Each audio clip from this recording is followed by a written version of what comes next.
Hey everybody, welcome back to the Wonky Carrot Homestead. We've not had a video for a while because it's been pretty busy around here, but spring has sprung and so we're going to give you a tour of our garden. Come with us and we'll show you around. Let's go. So first off, we're going to have a look at our stone fruit trees. You can see one of them behind me now. We have these beautiful pink flowers coming out. We think that they're nectarine trees because obviously we found the stone fruits from them last season when the birds ate them, but also they didn't have any fur on them, so that's the best thing that we're looking at. We have them all around the house and the property. They're popping up through the bush as well, so it's really exciting. We're hoping to get a good harvest. The bees have been all over these flowers, and we even realized that not all of the flowers have the dark center like you can see here. Some of them actually have a pale pink center, which we don't know if that means they're male and female flowers or if it's just the type of flowers on the trees, but it was pretty interesting and they're absolutely gorgeous. You can see in the orchard there is a few trees over there flowering with the white flowers up the top. Unfortunately, it's been super windy lately and a lot of the flowers have blown off. Fingers crossed it got pollinated though before they were blown off. We are thinking that they're the damson plums, so that should be good for jams. Hopefully we have some edible plums that are a bit tasty and not so bitter as well. But we will find out, and we'll have a lot of netting to do once we have the fruit sets. And that's Chickpea. She is all grown up now. She'll probably start laying eggs very soon, I think. One of the projects that definitely didn't go as planned is our cottage garden over here.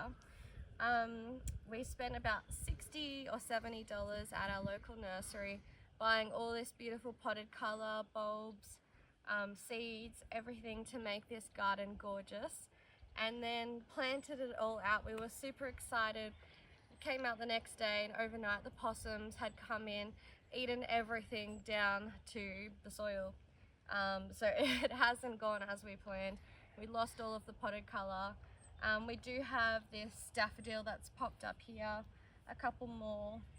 We planted the ranunculi. We were hoping to have those, but we can't really see anything that looks like them. I think we also had some tulips. You can see one down here at the front. Hopefully that will flower. It's got a bud on it. And about 9 months ago, Paul planted sweet peas along the back fence. Now we've only just found out about our growing period in this region. We've only ever heard that term used over in Canada and the US where they have snow or winter. We never thought that was a thing that applied to us here in Australia. But apparently it does, because in the last month as the weather's warmed up, the sweet peas have decided to sprout and pop up out of the garden. So it would be nice if we could get them growing up the fence here through summer. Now that we know about this growing period, we can work it to our advantage, and hopefully we'll have more success with our crops and everything. But yeah, this was definitely an epic fail. So disappointing and a waste of money, but we learnt something, didn't we? Welcome to our raspberry patch. We have got our raspberry canes planted in here. As you can see, we've fenced it off so the kangaroos can't get in and eat them all. Unsurprisingly, we did have an issue with things being eaten and dug up. This time it was the rabbits, so they were climbing in under the fence here, and every single night for about a week they were digging up the raspberry canes. I guess they were just seeing if we wanted to make a burrow there. Pretty frustrating because each morning we'd have to rebury them. Luckily, they haven't been affected by that. Obviously they're raspberries, so they're pretty hardy. We've got 2 raspberry canes here which are sprouting from the base. You can see the green leaves coming through, and I can actually just see some more coming up on this one at the very base. It's tiny, about 1 centimetre wide. The rest of the canes do have buds on them, so we're feeling hopeful that in summer we're going to have a really good raspberry harvest. And in terms of the rabbit problem, we actually found just spare tiles and put them all around the edge of the fence to hopefully keep the rabbits out. So far, fingers crossed, it's worked. Hopefully it stays that way. As the raspberry canes grow up and become bushy, we're going to thread some wire through these fence posts and another one at the end there, just to give them some support. So we'll just check for some chicken eggs whilst we're in the orchard.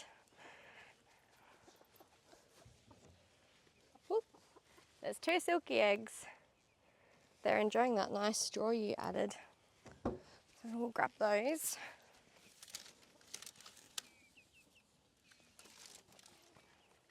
Over here we have our leek patch. It's definitely taken a long time for these leeks to grow and look like they are doing anything.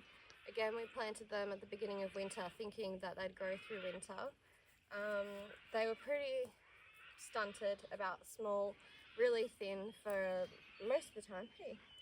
And then about 2 months ago they really started to grow really well. They're probably about 2 centimeters thick at the base now. We definitely need to mulch up around them because with your leeks you want to mound the mulch, sugarcane mulch around them, and that's what's going to give them the white base that a lot of people will eat. But yeah, we're actually pretty happy with how they're coming along now. And then if you have a look over here, we've got some shallots, some Egyptian walking onions at the back, more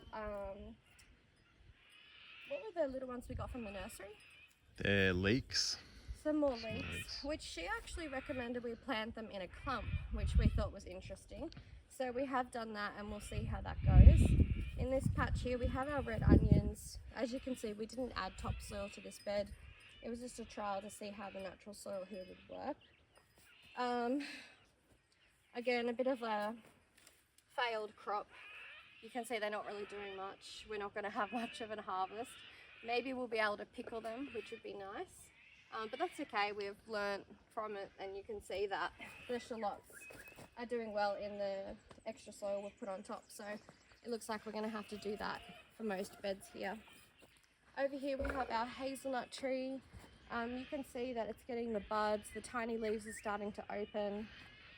I think we decided these are the male parts of the hazelnut tree, and then that's opened up so that when the wind has come, all the pollen has gone out and hopefully pollinated all of the little seeds that will become hazelnuts, which are the female parts.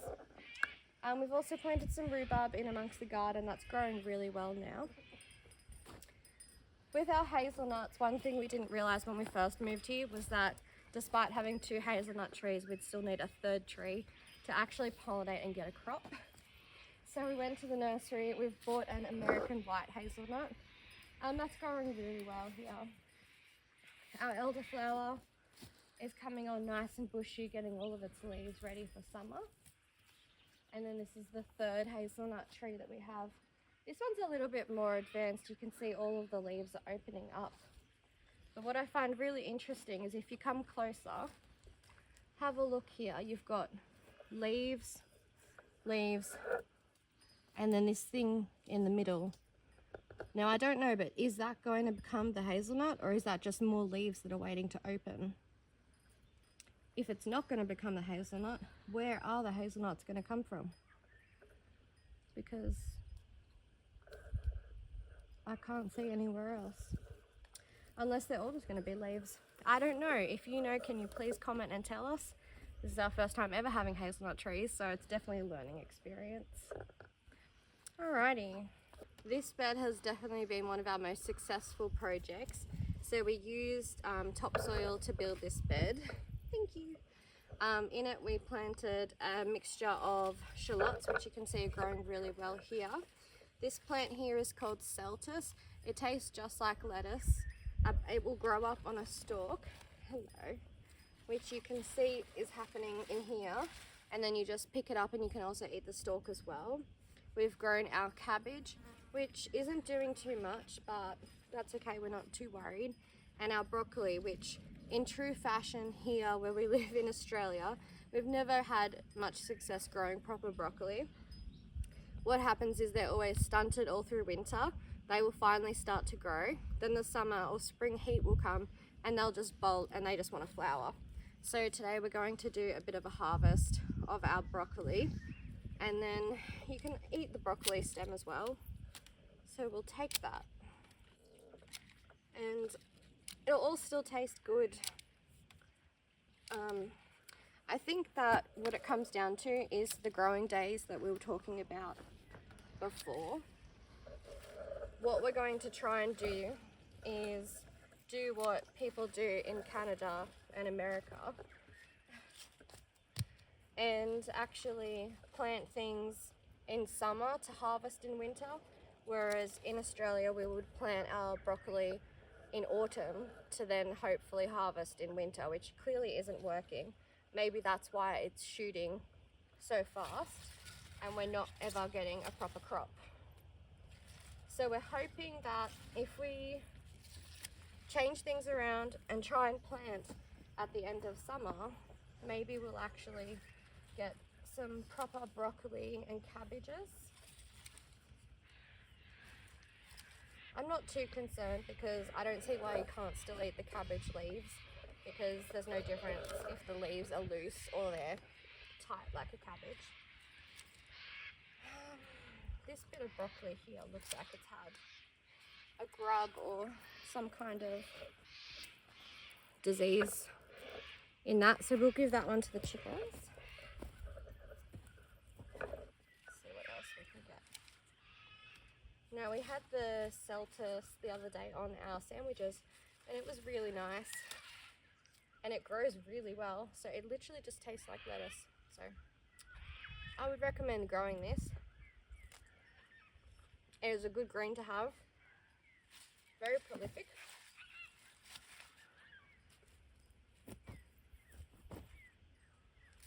Look at this one.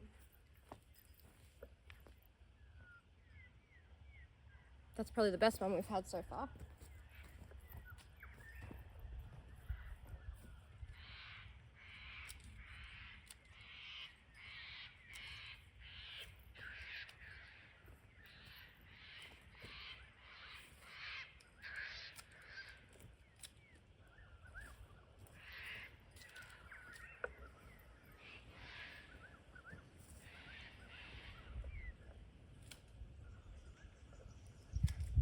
Even though we're really excited about spring and summer and all of the food we're going to be able to grow and harvest, and I'm especially excited about our tomatoes because I love canning our sauces.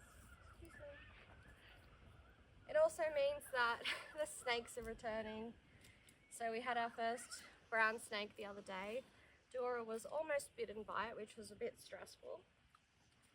For anyone who doesn't know, brown snakes are a venomous snake we have in Australia. And they can kill you in a few hours if you don't have treatment.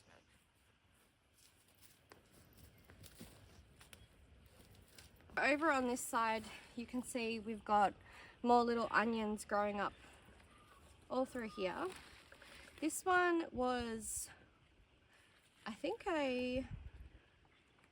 think it was a cabbage. This was meant to be Brussels sprouts, I thought. Similar to this one that looks a bit different, unless that's a sugarloaf cabbage or something. These ones here we have, they are celeriac, I think. So they're growing well. They're taking on really well in this bed. I'm just thinking we might pull off some of these bottom cabbage leaves, give those to the chooks because they'll appreciate that. And if you come and have a look under here, we actually have endive that we've grown as well. So that's a nice salad green that is actually taking really well down here. So we're definitely happy with this bed. All the grass always gets in there no matter what.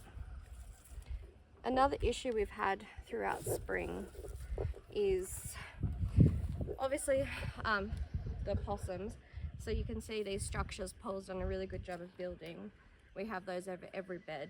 We've got a net that will go over that.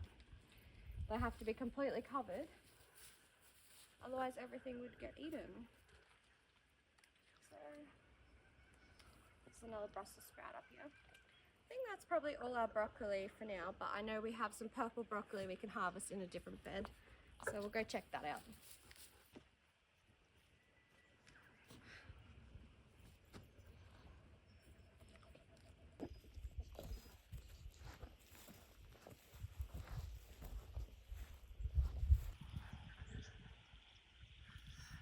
It's always scary when you hear a noise behind you in the leaves. So it's just a tiny little skink, but there was a blue tongue down here and a stumpy, and last year there was one of those brown snakes that Phoebe was just talking about. So I'm always really wary down here. Eventually we'll get rid of this old 90s effort of a barbecue probably and extend this bed, and we won't maybe have so much problem. But anyway, down here, this is the first garden bed that we built when we got here. So this was one of the original lasagna style garden beds. And so we have the cardboard first, I think, and then we have some mulch, and then we have some soil on top, and then we planted into that. And when I say mulch, I mean compost. And then we planted into that. And it seems to have worked really well. We had an early crop of carrots out of here, which we got some really wonky shaped carrots. But we've got now our seeds that we planted in, I think, April, which more or less felt like they were doing nothing for the entirety of winter, and have now started to really get some growth on. And there's a bunch of different varieties in there. I won't try and remember what they are, but they seem to be growing well. And then we have our beetroot on this side here, and they're starting to progress quite nicely as well. 2 different types of beetroot at least. There might be 3 different types. And then over this side we have our shallots again. There's a cabbage coming in here. I think that's another cabbage. This one is the celeriac as well. And I think I planted some fennel at the back here just to try it and see how it would go. I'm actually going to pull up one of the carrots because I'm interested to see how they're going. I came in here probably, I don't know, a month ago and thinned out the carrots and the the turnips that are over that side. The turnips have done not a whole lot of anything. The carrots have, depending on the variety, have started to really progress. So this variety here is getting along. This one's still a bit slow. So yeah, I've thinned them all out. You wouldn't know it, but they look like they're getting there. So I'm going to pull one up. Which one shall I pull? One that looks like it's got a nice thick stem on it. Maybe I'll pull this one here and we'll just check on its progress. See, really small still. A bit disappointing, but still really small. But what's promising is it's a nice straight carrot. It looks like this is going to be one of the cosmic purple carrots. It's a bit too early to tell inside, but that's good news because it means that they are growing nicely in the soil here. They're going to be nice, straight, big carrots. They've only just started to get their top growth on, so it's probably a bit early to assume that we're going to get anything. The other thing that we've planted in here, stand on our beetroots.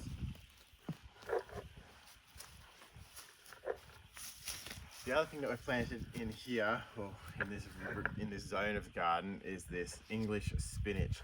I think this is giant English spinach, I think is the variety. Anyway, we grow it here like this so it can become baby spinach, so salads and sandwiches and things like this. So small little leaves. And really, really nice.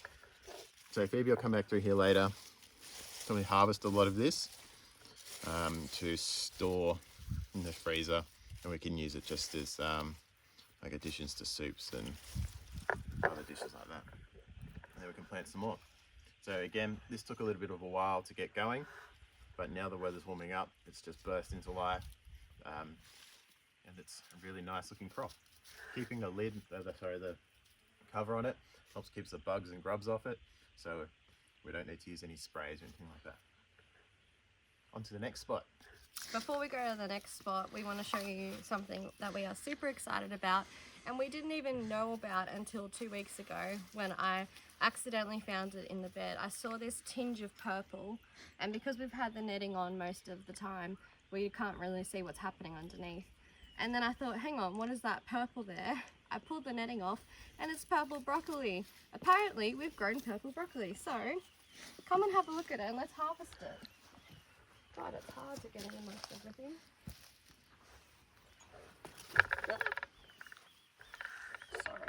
break everything. But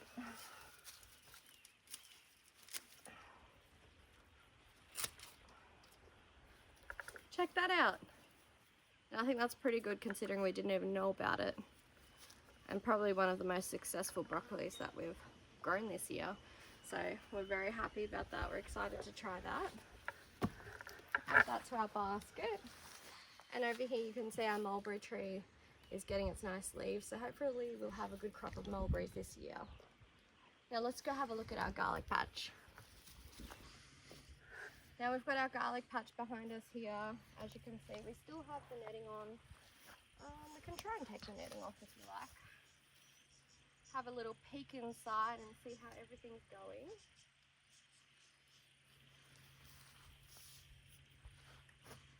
So we've used the pea mulch and you can see some pea shoots are coming up in there. Now this garlic on the end here is definitely performing the best out of all the types. And it is the garlic Austral brand. No, this one here, the Master Jack, that's the best one. Oh, sorry. Master Jack is the best one. So come on in and have a look.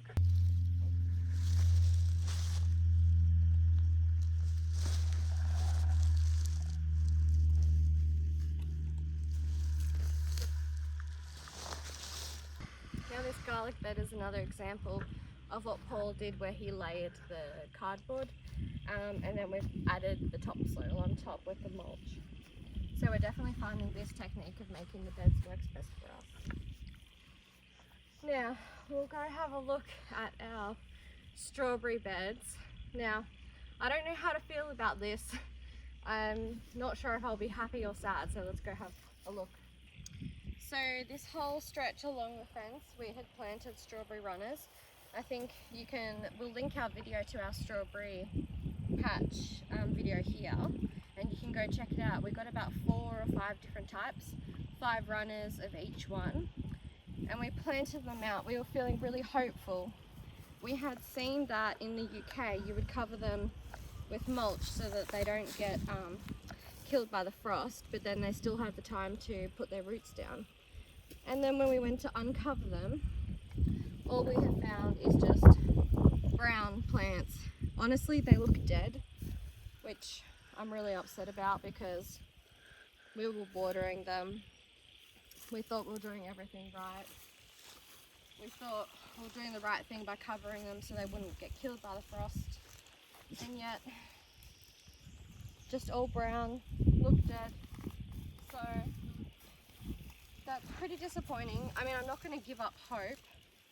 Maybe they'll pull through, maybe they do have roots.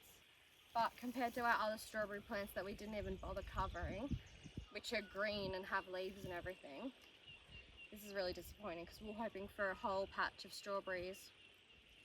But yeah, that's okay. Everything's a learning curve and you don't know if you don't try. So we can't regret it too much. And I guess the positive thing is now we have a whole veggie bed that has good soil, good mulch, that we can plant our summer crops in, like our tomatoes. Thank you for joining us for our spring tour video.